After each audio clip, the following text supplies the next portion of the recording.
Goeiemôre en weer eens baie welkom saam met ons. Ons is hier in Psalm en vandag gaan ons seker een van die mooiste gedeeltes in Psalm lees. Psalm 103 wat gaan oor God se genade en liefde en vergifnis vir ons. Kom ons lees dit saam.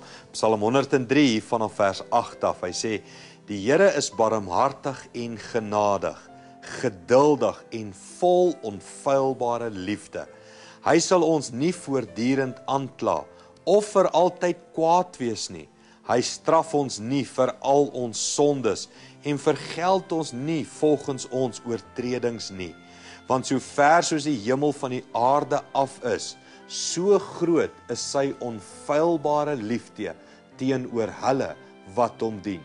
So ver as die ooste van die weste, so ver verwyder hy ons oortredings. Nou hierdie skrifgedeelte is net vir my so mooi, iets van God weet ons is mens, ons maak foute en ons gaan sonde doen, en dan net Dawid se gevoel van sy onfeilbare liefde.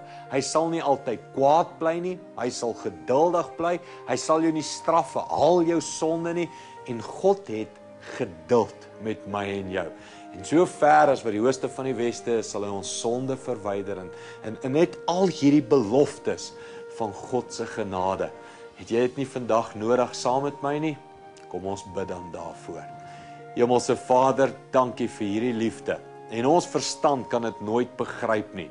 Hoe groot is u onfeilbare liefde?